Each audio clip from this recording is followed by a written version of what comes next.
Good morning, and I'm happy to welcome you here to the LA Zoo. I'm Dr. Jake Owens, Director of Conservation here, and today we're here to talk about the UN Biodiversity Conference, COP15, where in just 1 week, representatives from governments and NGOs from around the world will convene to discuss the next 10 years of goals for nature for the next decade. And this is an incredibly fitting setting, and I'm very proud that we're all here today because within these gates is one of the greatest examples of global conservation success that exists anywhere in the world.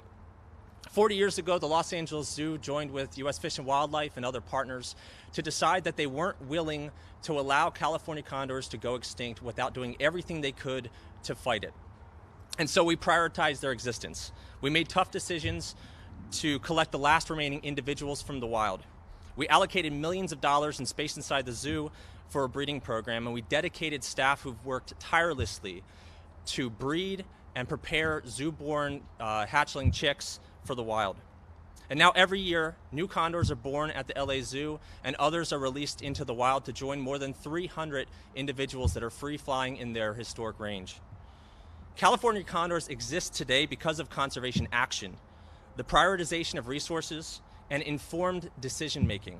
But unfortunately, we are undoubtedly in the 6th mass extinction event to occur in our Earth's history.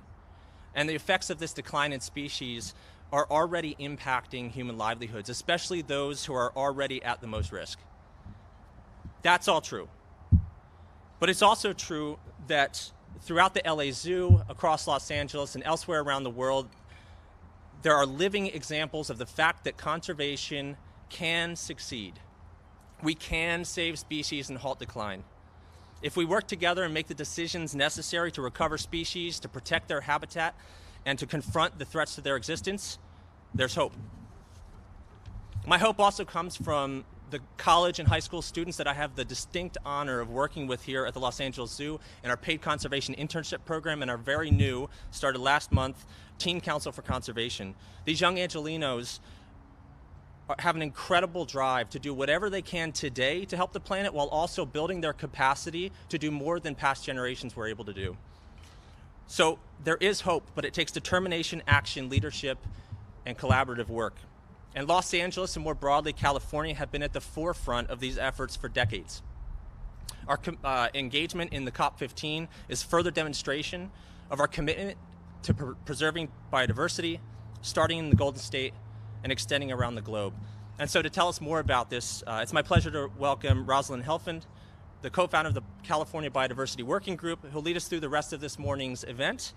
And on behalf of the Los Angeles Zoo, I'd like to express my, my gratitude for all of today's speakers and for all of you here listening today. Thank you. Rosalind? Thank you so much, Jake. My name is Rosalind Helfand, and as Jake said, I am the co-founder of the California Global Biodiversity Working Group. Over about 2.5 years ago, a coalition of organizations and Assemblymember Laura Friedman, as an incredible champion, came together and said, what if we brought together local efforts, state efforts, and global efforts to protect the future of life on Earth? And that is how we came to be here today. And that is why we have a delegation or delegations of over 40 people from California who are going to Montreal this month to participate in discussions for a once-in-a-decade plan to save life on Earth. That is how important the UN Convention on Biological Diversity is. And that is how important California is as a leader in local and global biodiversity and conservation is to really pushing for ambition and leadership. And we would not be here today, again, without the efforts of so many people who have made this happen. And I want to thank the organizers of this event and the organizers of this huge effort that's about to happen with heading to Montreal, including the California Natural Resources Agency, the California Environmental Voters, the Neighborhood Council Sustainability Alliance of LA has been critical to organizing this event today, Turtle Island Restoration Network, the California Native Plant Society, the NRDC, and so many local organizations like Friends of Griffith Park and the Friends Friends of the Los Angeles River. We are just so lucky to have the support, as well as support from the LA City Council and dozens of other people and organizations. So a huge thank you. And if I didn't mention your organization, don't worry, we will find more opportunities to mention the incredible work that you're doing. We are also very lucky to be partnered with other subnational governments. So state of California, we're a subnational government. We're the only US state to be heading to this incredible moment, this COP15, or Conference of Parties to this Global Biodiversity Treaty.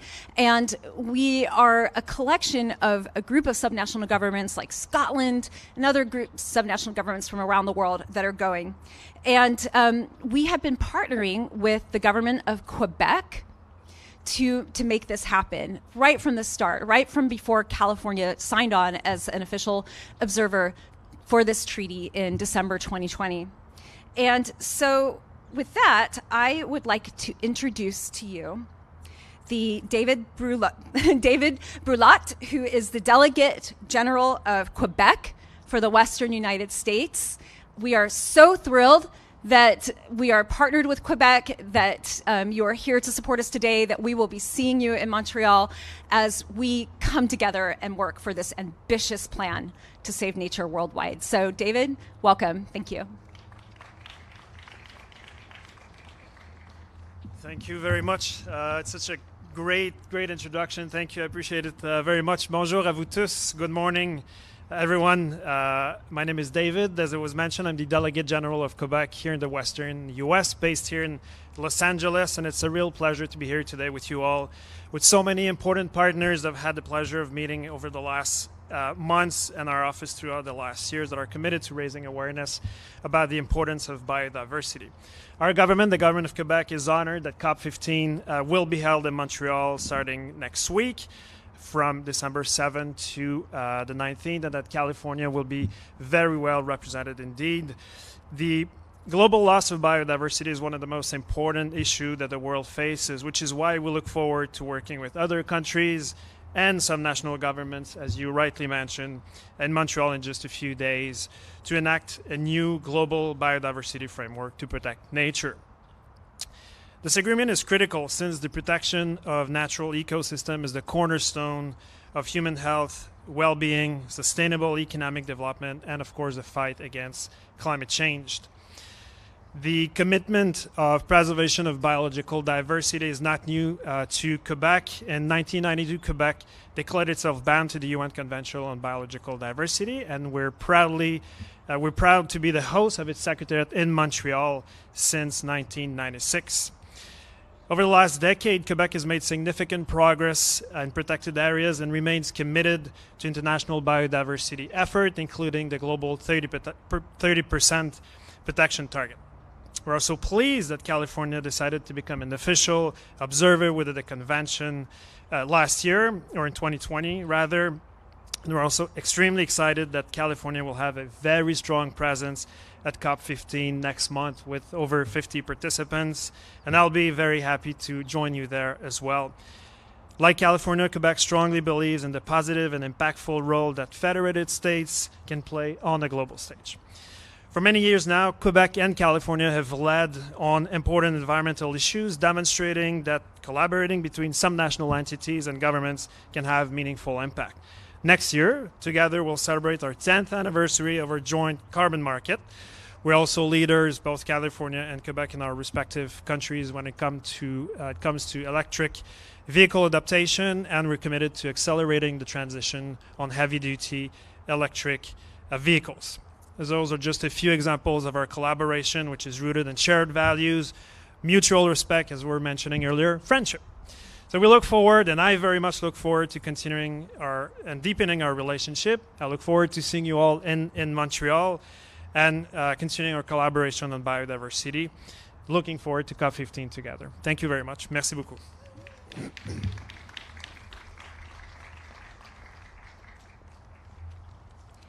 Thank you, David. And I also want to mention that we are joined by reporters remotely from across California and DC, and I believe some are joining us internationally. So welcome to the reporters who are joining us remotely. I'd now like to introduce somebody who I said has been a champion for California's local to global biodiversity and nature leadership from the start, Assemblymember Laura Friedman. Who is my assembly member, at least for the moment, has not only been an incredible champion for this effort, but she has lent her support every step of the way. Her office has been incredible.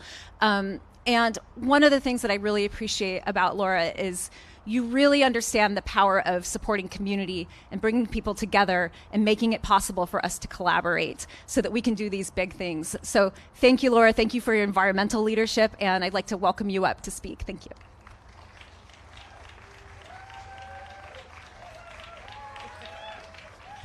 Well, thank you.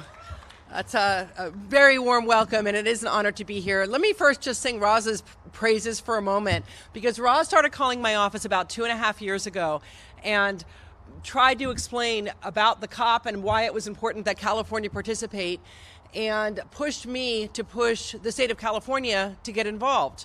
And it took a little pushing, but I will say that we had an incredible champion and a very receptive ear in Gavin Newsom, who more than probably any other governor really understood the importance of not only taking direct and firm action, but in partnering with other nations. And our continued partnership with Quebec shows how impactful that can be. And I'm so happy that we'll be able to share the experience and to work with them. Because even though we are now, I believe, the 4th largest economy in the world, Quebec is a huge nation state as well. And so anything that we do, partnering with them next door, really magnifies any impact. So when you hear people talk about the crisis in biodiversity, I'll tell you, it feels very overwhelming to me. And reading the news every day about extinction after extinction and what that means for the planet. You know, when you hear about a fish going extinct, you may think, well, I don't really care about that fish, but a bird who eats that fish cares about that fish. And another animal that lives off that bird, or a seed that's spread by that bird that no longer is going to germinate across a state, shows that every single one of these animals fits into a pattern of nature, and that any extinction has huge ripple effects that ultimately hurt humans' chances of surviving and lead to pandemic and lead to famine and lead to hunger and lead at the very basic level to our children, including my 9-year-old, not being able to inherit the richness of the earth that we all grew up with. Imagine a time when there are no elephants in the wild, no big cats roaming the hills of Los Angeles. That's something that we have seen happening in our lifetime, but we can stop it. We can stop it. And this COP15, and the actions that will be taken there give the powers of the world the chance to push back on that destruction. Now, protecting open space is a California value. We all know that. People in California love their parks, and we've seen admission to our state parks and our national parks go way up in the last couple of years with pandemic. But that love doesn't always translate in our values. And we still see our precious open space falling threat to sprawl development, to mega fires that nature can't recover from all sorts of pressures. And even the way that we build sometimes is disrespectful and harmful to that environment.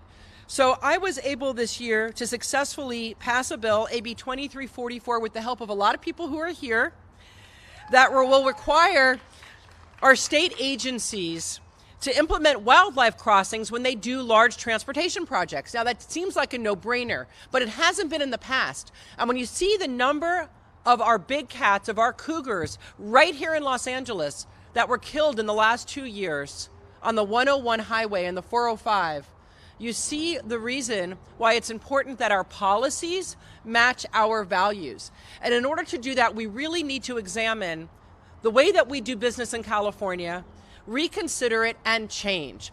And we have to also put our budget where our values are. And I want to thank Governor Newsom for issuing an executive order that the state commit to protecting 30% of its lands and coastal waters by 2030. That's going to be a huge undertaking, but him making that stand and making that order is a huge step for us putting our policies and our budget and our money where our values are. I'm really excited to go to COP. I want to thank California Enviro voters for making it possible for me and my colleagues to attend, the California Natural Resources Agency for also being in attendance, Gavin Newsom for putting his blessing and his fingerprints on this entire project, Quebec for partnering with us, again, Jen for all of her amazing work, and I am really excited to see what we can accomplish. Thanks, everybody.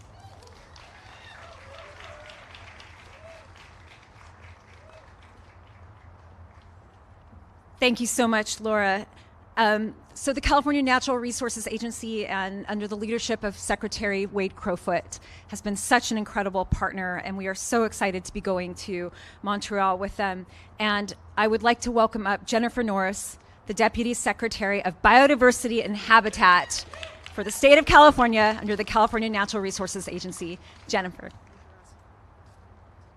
Thanks, Roz. It is such an honor to be here with this incredible group of people. I'm here on behalf of Secretary Crowfoot, who wishes he could join us. Again, my name is Jennifer Norris. I am the Deputy Secretary of Biodiversity and Habitat at the California Natural Resources Agency. And California is just incredibly proud and honored to be heading to Montreal next week to represent California at the Conference of Parties on Biodiversity.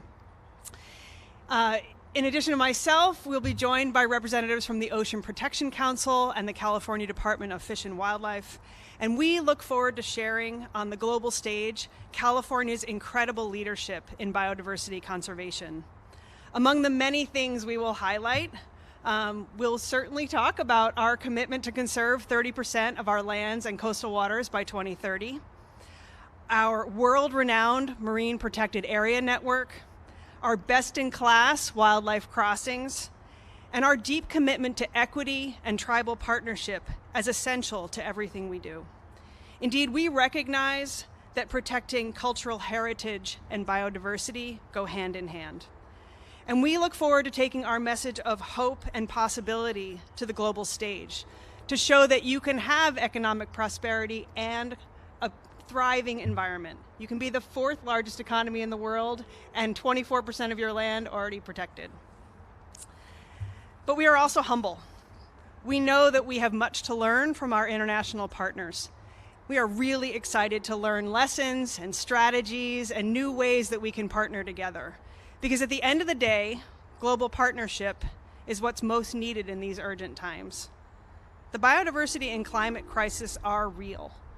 We see the threats manifest around us every day in floods, wildfires, drought, extreme heat. It is indisputable that the life support systems of our planet are breaking down. We must work together to tackle these twin issues head on. Protecting biodiversity is not a nice to have. It is essential to our health, our well-being, and to our very existence. And you can't have nature-based solutions to climate change without a thriving, biodiverse planet. So at the end of the day, we want to raise ambition at COP15 and push for strong safeguards globally. We live in an interconnected and interdependent world. And I feel just tremendous amounts of hope when I think of the number of countries and people working together to make the world a better place. And California is ready to play our role to realize a better future for us all. Together we can get it done. Thank you so much.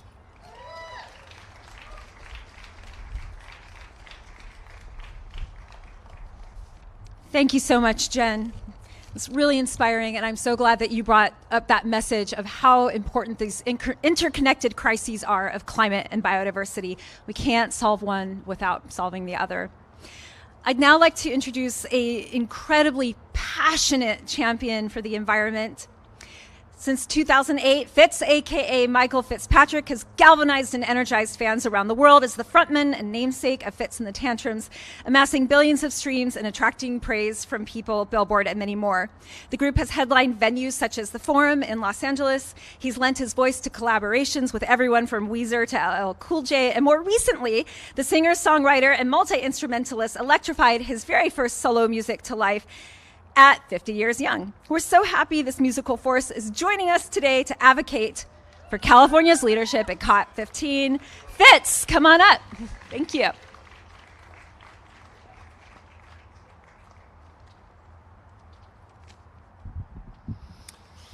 Hey everybody, thanks so much for having me today. My name's Michael Fitzpatrick, and you may know me from my band Fitz and the Tantrums. I'm a Los Angeles native, and I currently reside now in Pasadena. My family and me, we live along the Arroyo Seco watershed. And my family, we get to enjoy this incredible biodiverse area. Excuse me, we get to take advantage of all the trails and all the wildlife along the dry riverbed. Obviously, healthy natural systems lead to healthy communities. You cannot have one without the other, and we see that every day we travel down into the Arroyo Seco. Biodiversity helps us all live healthier lives. It's incredibly significant that California attend the COP15 as a subnational entity. Our state features diverse ecosystems from coastal, desert, mountain ranges, including a wide range of habitats. Biodiversity is essential for the process to support all life on Earth. Without a wide range of animals, plants, and microorganisms, we cannot have healthy ecosystems. These ecosystems are essential to all of our well-beings, as well as they contribute to the air we breathe, the food we eat, and the water we use. To our leaders stepping up to the plate and attending COP15, we ask you to be bold and to push the envelope. To the press here today, to work on doing your part to raise more awareness, to help create more accountability, and that so that these important high-level international discussions that aren't always so accessible to the general public be known to more people. I hope that our leaders can come up with sensible goals to protect our biodiversity. Time is of the essence, and we need to act now. Thank you to all, and let's go California.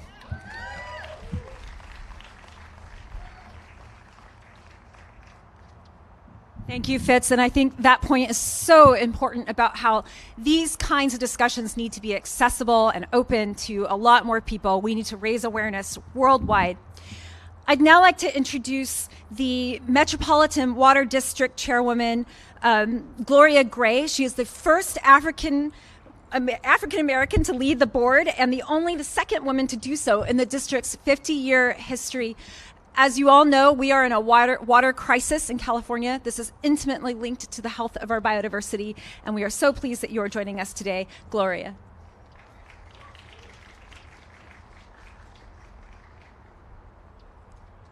Good morning, everyone.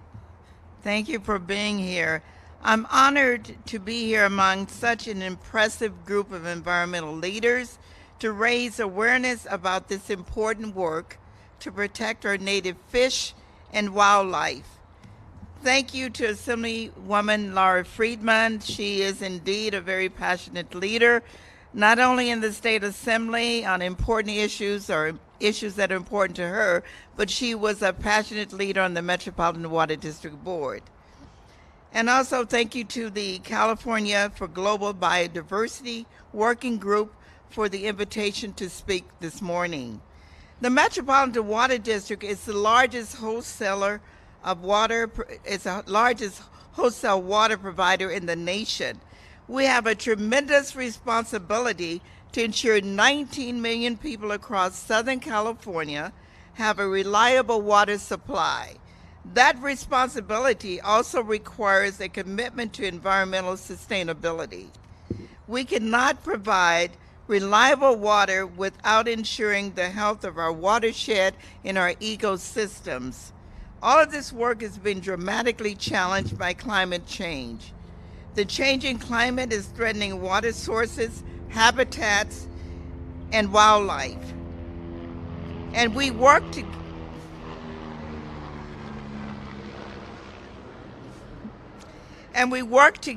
to find new and innovative approaches to protect them all.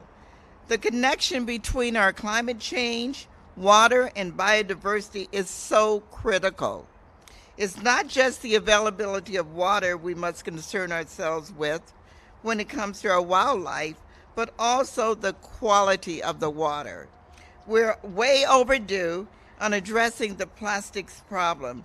Plastic pollution is everywhere.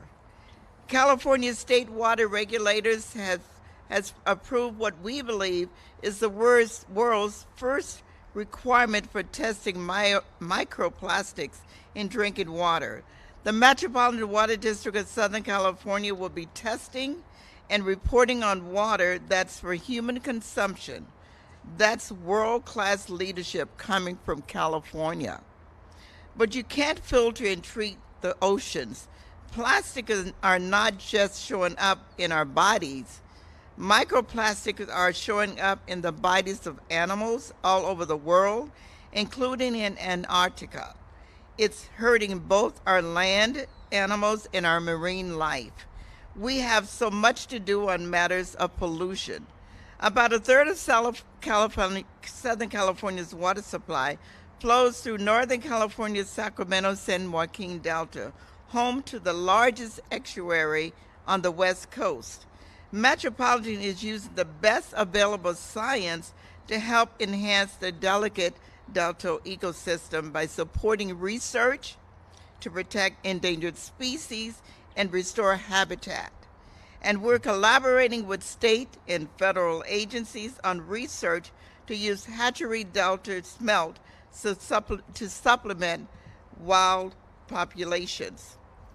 On our other source of imported water supply from the Colorado River, we partner with state, federal, and public and private stakeholders to balance the use of the river's resources with the conservation of native species and their habitats. And locally, through long-standing partnerships and commitments, we have played an ongoing role in establishing and managing 4 large-scale multi-species reserves spanning more than 30,000 acres. We're also changing the landscape of Southern California through our turf rebate program. We're incentivizing Southern Californians to replace their grass with native species that use less water and provide critical habitat for our local birds, bees, and butterflies. I want to recognize all of the leaders here today who understand that when our ecosystems thrive, we all thrive. There should be accountability and calling for our leaders at COP15 to take bold actions starts at home. To the California delegation, be courageous, be righteous, be smart about this moment, and let California's values shine through those long meetings in Montreal. Metropolitan is here to support you in our state as we make the investments necessary to ensure California remains a great place to live for future generations. Thank you very much.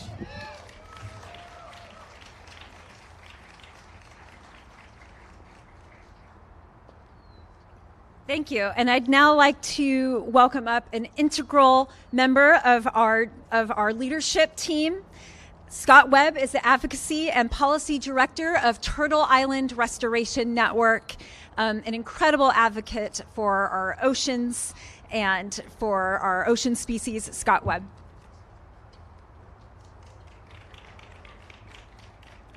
Thank you, Roz. Everybody, my name is Scott Webb. I'm the Advocacy Director with Turtle Island Restoration Network. In case you haven't heard of us, we are a NGO located up in Marin County, and we work to mobilize people in local California communities and also around the world to protect marine biodiversity and the oceans and inland watersheds that sustain them. And I'd like to again thank Roz for the invitation to be a part of this California Biodiversity Working Group, a network of state and local officials and NGOs. It's a pretty cool concept. As folks who out here, we work locally to get people, out of their seats to advocate for stronger marine protections. It's pretty cool to see that we're actually starting to complete the chain between these local groups who've been doing this work on the ground to the state and now all the way to the United Nations. And I'd like to also applaud the state for their active participation in this newfound coalition. As you all know, any ambition and agreements that are reached globally will be only effective if we implement them locally. And the California Biodiversity Working Group is the first time we're actually completing this chain and to build this global relationships between the things we're doing on the ground and the things we're doing internationally. And representing an organization who has been on the ground advocating for stronger biodiversity protections for our coastal waters, we're excited to see California take leadership at COP15 and give examples on what we do at home to best protect coastal waters globally. Examples such as establishing marine protected areas that place limitations on various gear types that are at risk to biodiversity. Also incentivizing the transition away from dated ways to catch fish, and there's other ways to catch fish nowadays that are more sustainable and mostly equally profitable. Also developing criteria on how to measure bycatch, how to know when it's time to take management, how to measure these things and implement real management that supports local sustainable fisheries. And also start to put protections around restrictive development ways that are taking on our biodiversity in our coastal waters. There's a lot we can learn from the rest of the world on how to protect our waters, and we should be excited for the opportunity to listen, build community, and be better. And with that, I'd like to introduce another lead organization with this working group, the Executive Director of the California Native Plant Society, June Bondo, an ecologist with a 20-year career spanning higher education, international diplomacy, and advocacy. It is my honor to introduce June, so take the floor.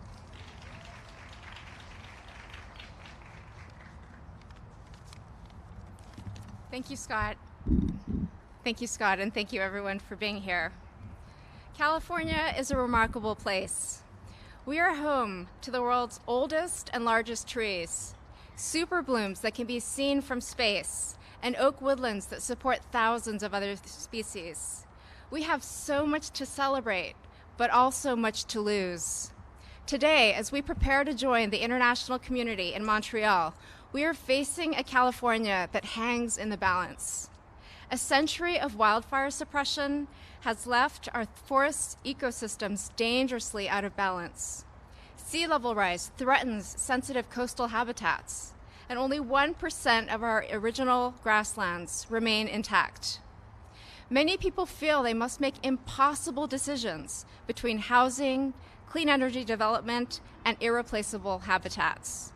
But these are false choices. The preservation of biodiversity and climate resilience go hand in hand. We don't have to settle for the degradation of nature and rising rates of extinction.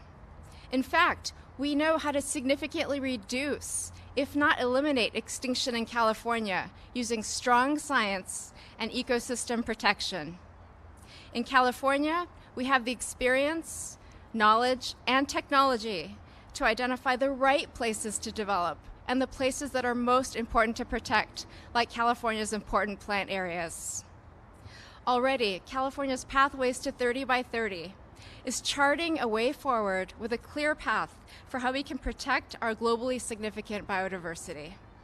As we also improve equitable access to nature's benefits, partner with tribal stewards, and enjoy a thriving economy. This is not only important to California, but a potential model for the rest of the world. Both locally and globally, we can and should expect more, which is why my organization, the largest native plant group in the United States, is joining others in Montreal to call for ambitious, specific, measurable goals toward protecting biodiversity and 30% of our lands and waters by 2030. Thank you. And next I have the pleasure of introducing the political and organizing director of California Environmental Voters, Mike Young.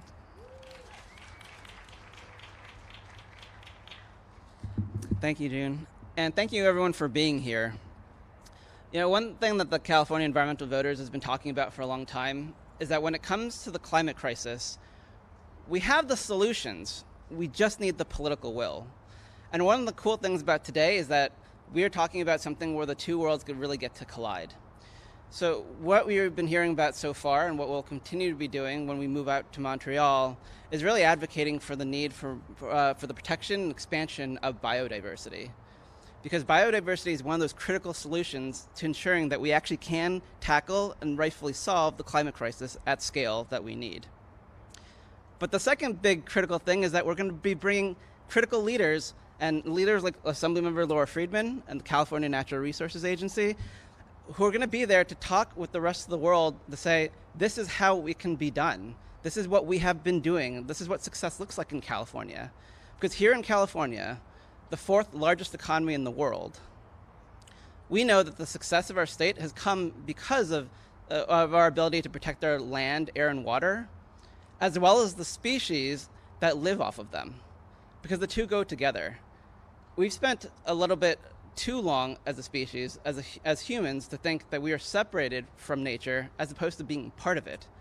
And this is one of those critical opportunities for us to actually do both things at once and realize we are part of the solution, we can be part of the solution, and we must be part of the solution. And this is one of our opportunities to do so.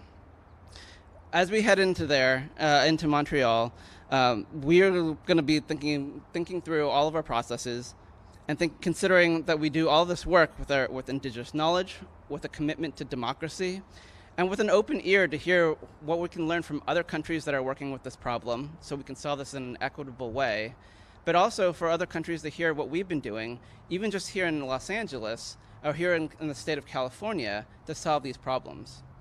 You know, we live in a city, in a county right now of 11 million people and live in a state of 40 million people. And time again, we've learned to tackle that the two things can thrive together. We can live as humans, we can continue on as a society, but we can and must continue to do so with protecting species in mind. And it's something that it's a core part of California's values that we plan on bringing to Montreal later next month. So on behalf of California environmental voters, we're really proud to be part of the California Global Biodiversity Working Group.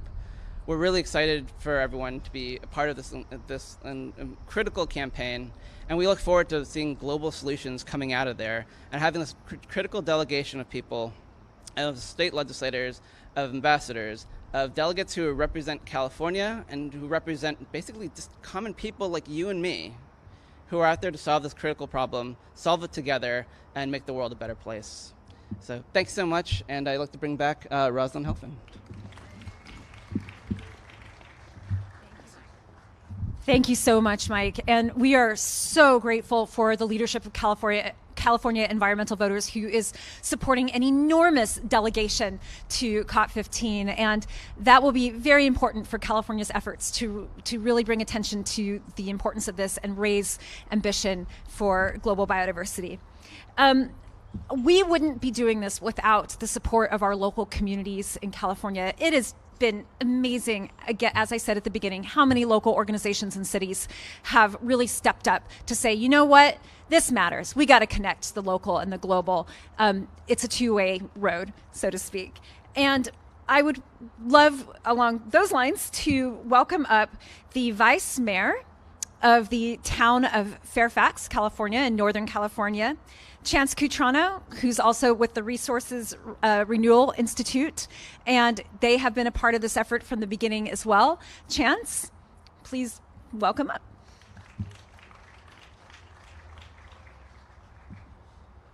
Thank you so much, Roz, and thank you all for being here and for contributing all that you're contributing.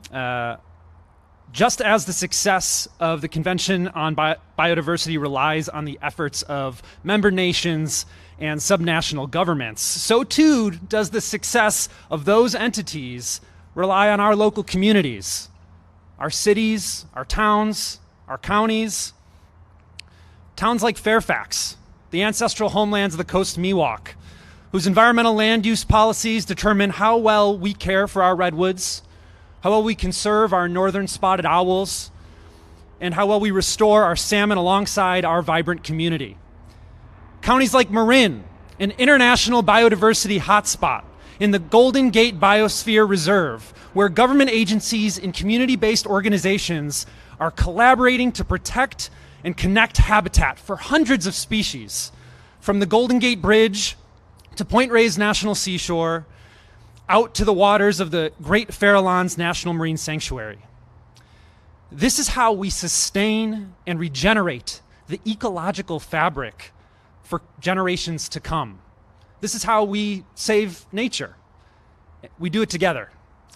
And I'm happy to be a part of it. And we are happy to be heading to Montreal with all of you to make this possible. Now it's my pleasure to invite to the podium Shauna Ganguly, President of the Los Angeles League of Conservation Voters and Associate Director of Southern California External Affairs for the Nature Conservancy. Shauna.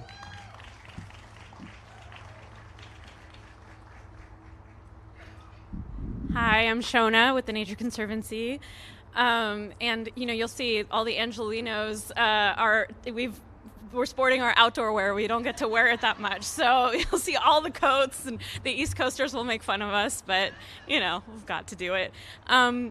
So I often hear from folks that there's no nature in cities. There's no nature in LA, no biodiversity. That's false. And I don't just mean biodiversity at the zoo. There's lots of biodiversity in the zoo where we are. But we've got birds and insects and all sorts of species that are coexisting with us. And we've learned that from the Nature Conservancy's urban conservation work, from the Natural History Museum, iNaturalist, the work here at the zoo, and from multiple community-based organizations. And that's really important because cities have a lot to contribute. Cities like LA, counties like LA, and California, of course, which has many cities, have a lot to contribute to the global conversation about protecting and restoring biodiversity. According to the World Bank, some 56% of the world population, that's about 4.4 billion inhabitants, live in cities. And that's just going to grow. More and more people are going to live in cities, and we're going to have to learn how to coexist with nature and enhance nature in cities and beyond. And so that means by 2050, nearly 7 of 10 people will live in cities. We all need nature, as many of our speakers have said, but we are exploiting the resource more rapidly than it can renew itself, and that loss is coming at a price. So, as many have said, the food we eat, the air we breathe, our health, the climate, all depend on nature. It's everything that makes Earth inhabitable. It all depends on this interplay of millions of organisms in diverse ecosystems, which have learned to thrive and interact over billions of years. Billions of years. And it's only taken a little bit of time to unravel a lot of that. We have to reverse it. And so biodiversity underpins planetary health and informs everything down to the taste of a grain, the strand of a cloth, and a sip of water that support our most basic needs. And I will tell you, I really like the taste of my water. So biodiversity and climate change are also linked. We need to support biodiversity to respond to climate. The biodiversity crisis is accelerating, and it's every bit as serious as the climate crisis, threatening our future survival, prosperity, and well-being of people and natural ecosystems. And you'll see in cities that folks are sick because of a lack of access to nature. There are high rates of asthma and other public health issues, and we need to enhance our biodiversity and our nature in cities for that reason. A healthy nature is able to buffer more climate-induced stress, and resilient ecosystems are key to buffering larger shocks. And also, the current economic paradigm assumes nature is infinite, which it isn't. Biodiversity is critical, again, to solving the climate crisis. I'm going to repeat that because I think folks don't realize the connection between biodiversity and climate. Climate science hasn't factored in the effects of biodiversity loss, which meaning that the current projections on the timing of system stress have to be viewed as conservative. That means we have to do more. So we really need to reverse biodiversity loss, and it's going to help us with climate change. We need to protect and restore ecosystems, because that's essential to stabilize our planet, and we have to shift to sustainable patterns of production and consumption. Governments and businesses now have an opportunity to take a critical collective step to arrest this decline in biodiversity, and we've agreed to protect at least 30% of the world's land, freshwater, and oceans. We need to keep going with that. And I think that again, folks have talked about this, but the separation between people and nature is artificial. We really are part of nature, and we need to reconnect with that piece of ourselves again and understand that our well-being is dependent on the well-being of nature and biodiversity. I would love to introduce Alison Simard, the co-founder of Citizens for Los Angeles Wildlife, and thank you for this time today.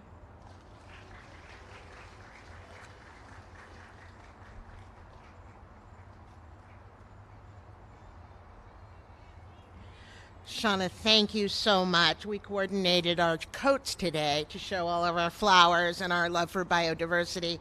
Allison Samard, I'm a co-founder of Citizens for Los Angeles Wildlife, CLAW, easy to remember. You know, LA, Los Angeles, like so many other cities, is not just a network of freeways. It's an important biological hotspot. It is a vibrant ecosystem, but in our local Santa Monica Mountains, which are incredible, they're homes to mountain lions and bobcats and raptors and hummingbirds and bats. We're at a tipping point where one new house, one new building can block miles of connectivity, which is why there's been so much important work to put some of those bridges back across to make sure that those connectivities can still be managed by our wildlife. And yet, we're also chipping away at it every day. So there is a important ordinance that is coming up at the City of Los Angeles, a wildlife ordinance that is working to protect and change the way we build in those hillsides. Those are some of the local work that we're doing. CLAW was formed to protect, restore, and educate about the value and necessity of wildlife. And as Shauna pointed out, our biodiversity, health, and climate are inextricably linked. We have been honored to work with the City of Los Angeles and the county and the state, wonderful Assembly Member Laurel Friedman, and I've been honored to serve with City Council Member Paul Koretz to create a biodiversity expert panel that's now made of 60 scientists from across the city, across the county, across the state, and that's a wonderful model for putting together a wildlife habitat connectivity master plan, working together with the state and county and other cities to protect and preserve wildlife habitat connectivity and model these best practices for the Conference of Parties in Montreal.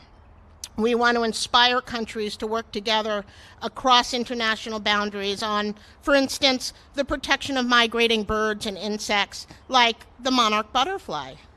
Thank you to all of these amazing partners racing the clock to stop the sixth mass extinction.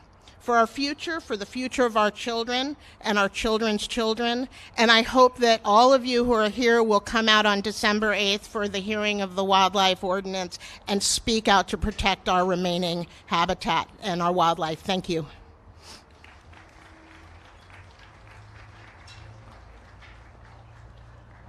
Thank you, Allison.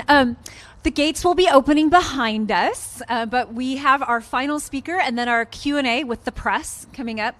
So you may have heard of P22, who is a resident of Griffith Park, but also the neighborhoods around Griffith Park. And I know that we have Miguel Ordinana in the audience, who first discovered P22.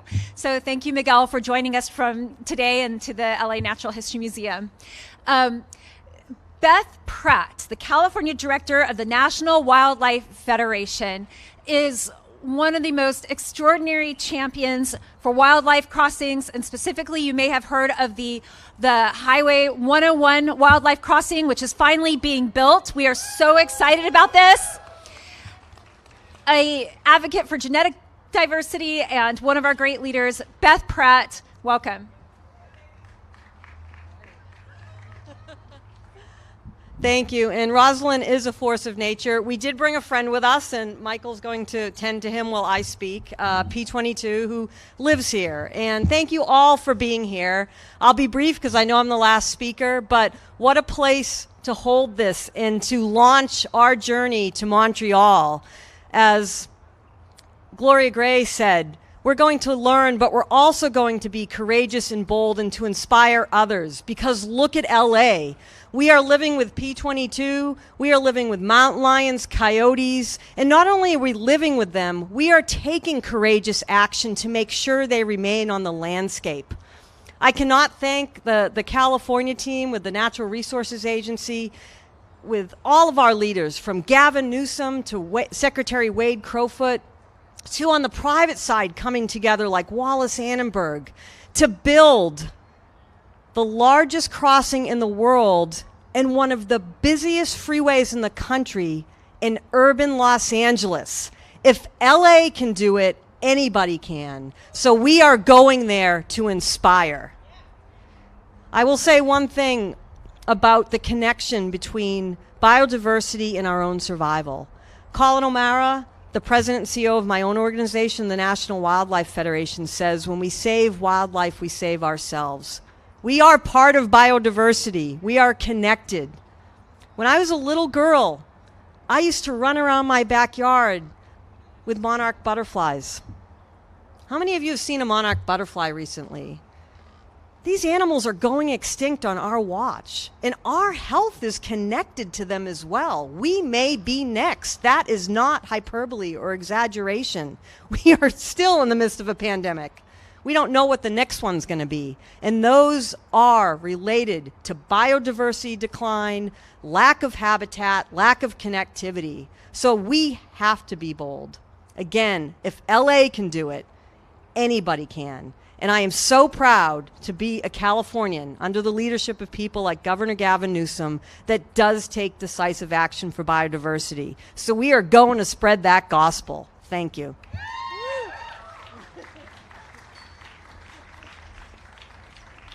Thank you so much, Beth. And another thank you to the LA Zoo for hosting us today. I'd now like to take questions from the press, and to our speakers, I will call you up if a question is specific to you, so please be ready to come up to the mic. Jenny, do we have any questions yet? No? And any questions from press who are here in the audience today? Let's see, not yet.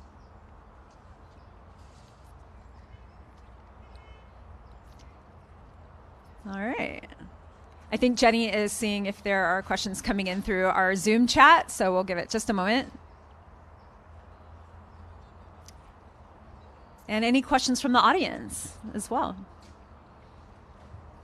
All right, yes.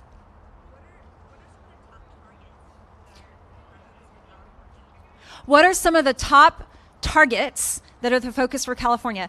So just a little background on that question. This big strategy that's being negotiated in Montreal to protect the future of nature worldwide, so far it includes 22 targets for 2030 in that strategy and 4 goals for 2050. And those targets cover everything from stopping extinctions to saving habitat to dealing with pollution and plastic pollution to protecting green and blue areas and access to them in cities to 30 by 30, protecting 30% of land and coastal waters by 2030. I'm wondering if Jen Norris and Michael Esgro, if you would like to mention any of the things that the CNRA, the California Natural Resources Agency, want to focus on for the targets in Montreal. All right, Michael Esgro from the California Natural Resources Agency. Thank you. All right. Thanks, everybody. Mike Esgro. I work for the Ocean Protection Council, which is nested within the California Natural Resources Agency. I think the main thing that we want to accomplish in Montreal, as far as the actual global biodiversity framework, is to make sure that the framework contains really bold, ambitious, and science-based goals and targets. I think we're concerned to see that there's not a lot of national leadership present at COP, and so that's why I think it's even more important for subnationals to come out and say, we can do things like 30 by 30. So target 3, 30 by 30, that's huge for us. Protected areas and connectivity, like Beth mentioned, that's huge for us as well. So just making sure that there's high ambition, that we don't lose that ambition, and that we base these targets on science. So I think if I had to pick a target, it would probably be target 3 on 30 by 30. That's our main emphasis. Yeah, I think I'll stop there. Thank you. Thanks, Roz.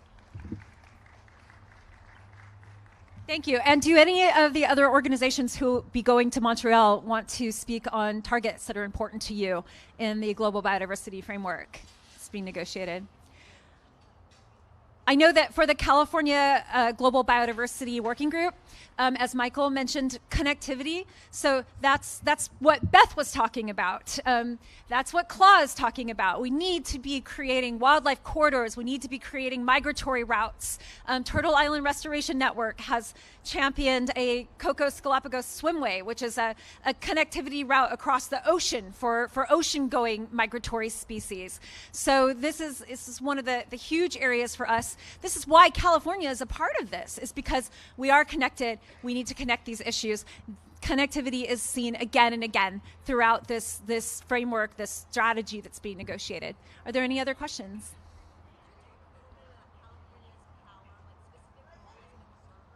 Yeah. So what is California? So the question is, what is California's power? What is the role of an observer? So the UN Convention on Biological Diversity is unique in that there is a lot of opportunity for observers to participate. The United States of America never ratified this treaty. We are one of the only nations in the world who is not coming to the table to negotiate. The U.S. will only be there as an observer, and California will be there as an observer. So we are sitting together at the same table, and California, like the U.S., will have equal opportunity to participate in these discussions, to contribute our expertise, to be a role model with our policies, and to talk to the national delegates who will be negotiating this agreement about what can be done to create really strong, measurable targets, and to advocate for language that will be ambitious so that we have an ambitious and a plan that can really be implemented. California can actually help to do that in real time in Montreal. It's so important that we're going to be there with all of the knowledge that we have, but also in an exchange, right? We can learn from other countries too and bring this home, and we can be a role model in learning from what's being implemented and taking it back and making it happen here in California too. Any other online questions?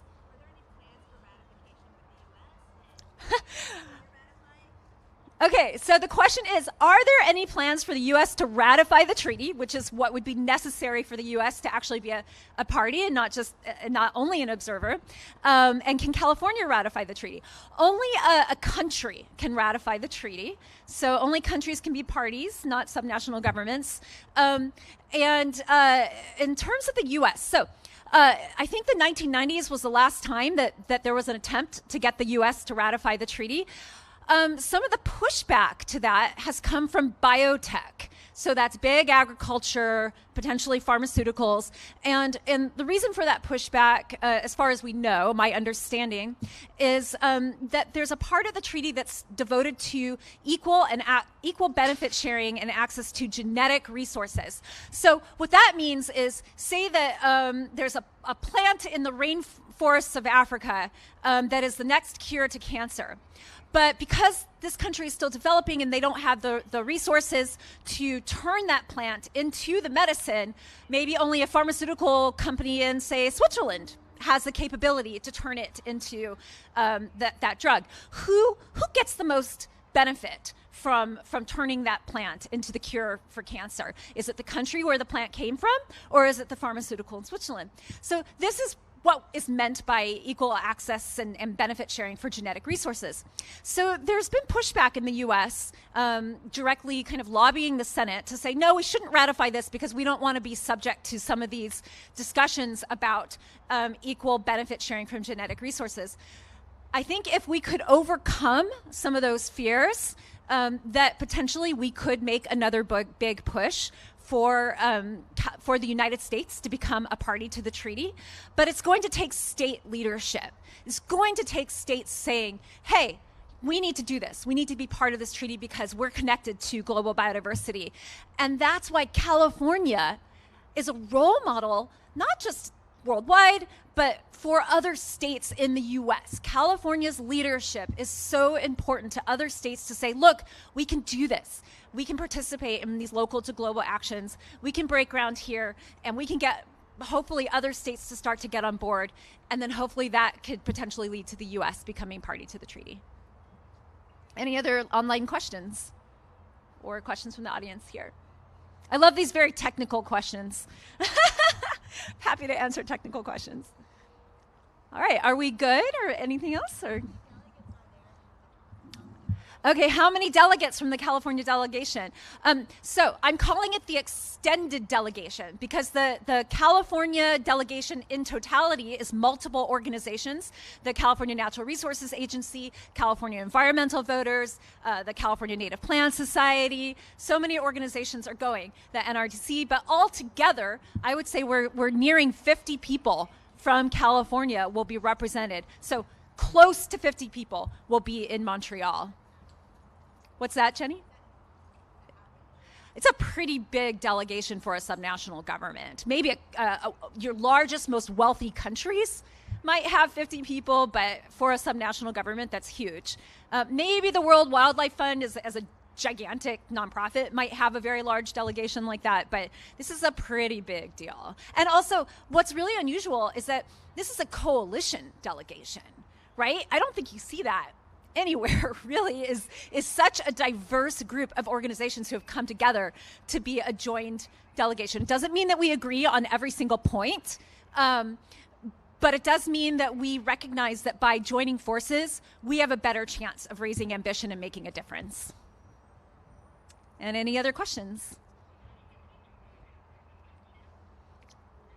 I think we are good. Do we have any questions for Assemblymember Friedman? Because I know she has to go. Jenny walked away. She's back there. I think we are good. All right. I think with that, I would like to say thank you again so much to everyone for joining us today. Thank you to the press for joining us. Thank you to the many reporters who joined us online over Zoom from around the country and around the world. And thank you. We had so many people come down from Northern California to be here today. So thank you to everyone for that. Thank you again to the zoo. Thank you to all of the members of the California Global Biodiversity Working Group, to the California Natural Resources Agency. And I am so excited to see you all in, and to the organizers today, including, I want to thank Chris and Charles from the LA Neighborhood Council Sustainability Alliance, who's been a great supporter. And we can't do this without tremendous work together. So thank you, everyone, and I'm looking forward to seeing you all in Montreal.